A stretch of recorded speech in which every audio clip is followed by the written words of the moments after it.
मैं देखता हूं उसको।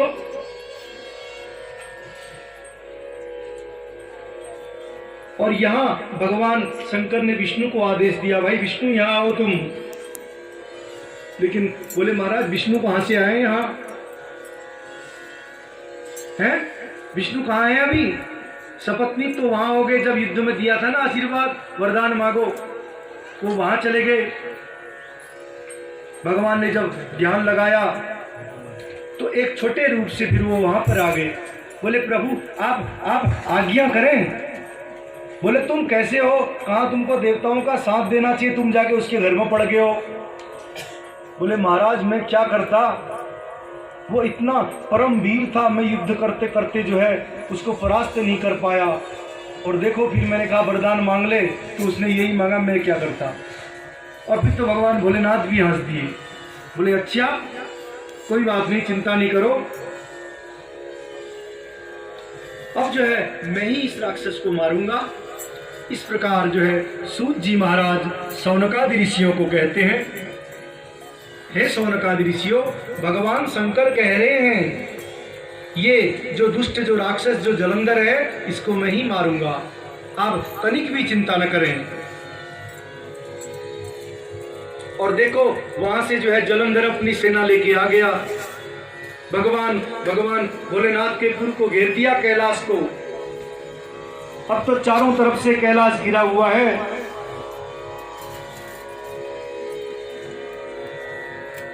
निहतेरिव नागास्ते पत्तिभिर्भूपराजसौ वज्राहते पर्वतेन्द्रे पूर्वमासीत सुस्त्रधा। सूत जी कहते हैं शौनकादि ऋषियों, इस प्रकार जो है दोनों अब जलंधर की जो है सेना आ चुकी है। भगवान भोलेनाथ भी चले गए। अच्छा बोले बिना युद्ध के तू मानेगा नहीं, अब तेरा कल्याण करना ही है। दोनों की सेना आपस में टकराई और देखो बहुत बहुत समय तक वो युद्ध चला, लेकिन उसका कोई परिणाम नहीं निकल सका, क्योंकि जलंधर परम वीर है, साक्षात रुद्र के ही अंश से उसका जन्म हो रखा है। आपको तो ये पता ही है। अब भगवान शंकर भी समझ नहीं पा रहे आखिर इसको मारे तो कैसे मारे हैं। यहां से अस्त्रों को छोड़ रहा है, भगवान वहां से काट रहे हैं, प्रभु वहां से अस्त्र छोड़ते हैं तो यहां से जलंधर काट रहा है। अंतिम में देखो क्या होता है, भगवान जितने इनके राक्षसों को मारते हैं इनके गुरुजी जो है पुनः जीवित कर देते हैं। कौन है गुरुजी? शुक्राचार्य, दैत्य गुरु। जब भगवान को पता चला, बोले ये जीवित कैसे हो रहे? बोले प्रभु शुक्राचार्य जिंदा करते रहा। बोले अच्छा। तुरंत भगवान ने एक कृत्या को प्रकट किया। कृत्या तुम यहाँ आओ। बोले किम करोमी? महाराज भोलेनाथ आप मुझे आदेश दीजिए। बोले इस जो है शुक्राचार्य को निगल जाओ।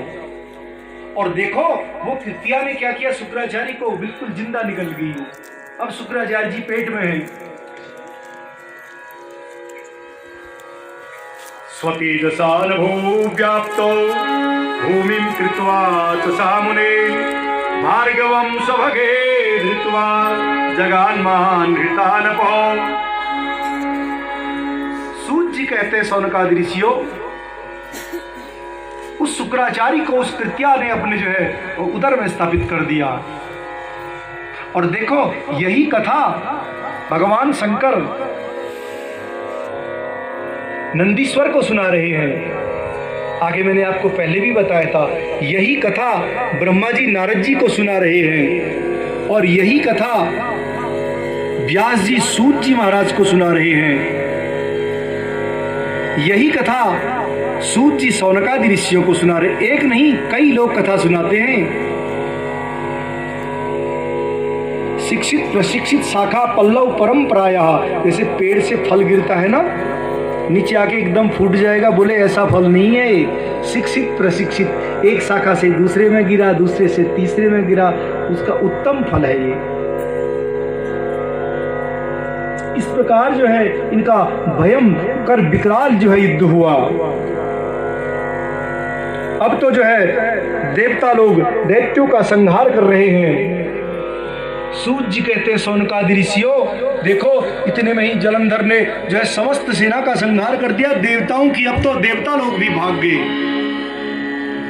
भगवान शंकर ने कहा बताओ कितना परम वीर है ये है।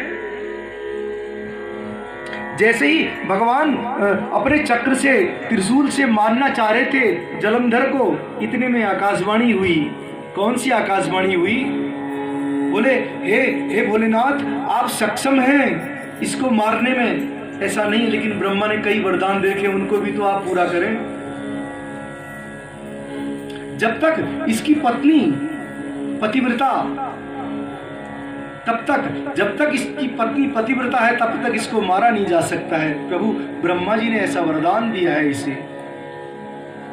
जलंधर की स्त्री परम पतिव्रता थी। भगवान शंकर ने उस त्रिशूल को जो मारना चाह रहे थे रोक दिया। फिर बोले अच्छा भैया, और तुरंत जो है विष्णु को आदेश दिया, हे विष्णु यहां आओ। भगवान ने कहा भोलेनाथ आज्ञा। बताइए प्रभु क्या चाहते हैं आप?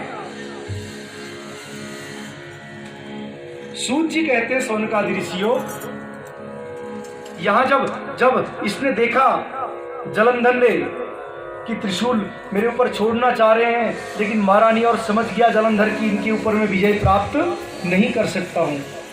किनके ऊपर? भगवान शंकर के ऊपर। तो जृम्भणास्त्र अस्त्र छोड़ा, भगवान को मोहित कर दिया थोड़ी देर के लिए। भगवान ऐसे ऐसे ऐसे करने लगे और